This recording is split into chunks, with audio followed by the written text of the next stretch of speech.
സഹോദരിയോടൊപ്പം കളിക്കുന്നതിനിടെ കഴുത്തിൽ തോർത്തു കുരുങ്ങി 9ാം ക്ലാസ് വിദ്യാർത്ഥിക്ക് ദാരുണാന്ത്യം.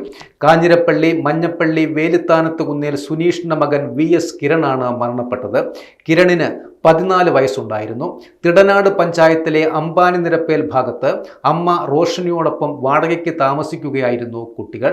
ഇവർ വീടിനുള്ളിൽ ഇരുന്ന് കളിക്കുകയായിരുന്നു. തുണിയിടുന്ന അയയിൽ തോർത്ത് കെട്ടിയാടുന്നതിനിടെ തോർത്ത് കഴുത്തിൽ കുരുങ്ങുകയായിരുന്നു എന്ന് പോലീസ് പറയുന്നു. സംഭവ സമയത്ത് അമ്മ കുളിക്കുകയായിരുന്നു. ഉടനെ ഈരേറ്റുപേട്ടയിലെ സ്വകാര്യ ആശുപത്രിയിലും തുടർന്ന് ചേർപ്പുങ്കിലെ സ്വകാര്യ ആശുപത്രിയിലും പ്രവേശിപ്പിച്ചുവെങ്കിലും ഞായറാഴ്ച കിരൺ മരണപ്പെട്ടു. ഭരണങ്ങാനം സെന്റ് മേരീസ് ബോയ്സ് ഹൈസ്കൂളിലെ 9ാം ക്ലാസ് വിദ്യാർത്ഥിയാണ് മരണപ്പെട്ട കിരൺ. കൃഷ്ണപ്രിയയാണ് സഹോദരി. സംസ്കാരം നടത്തി. തിടനാട് പോലീസ് മേൽ നടപടിയും സ്വീകരിച്ചു. അതിനിടെ കിരണിന്റെ മരണത്തിൽ ദുരൂഹതയുണ്ട് എന്നും അന്വേഷിക്കണമെന്നും സുനീഷിന്റെ ബന്ധുക്കളും ആവശ്യപ്പെട്ടിട്ടുണ്ട്. അന്വേഷണം നടത്തുമെന്ന് തിടനാട് SHO P. ശ്യാമും അറിയിച്ചിട്ടുണ്ട്.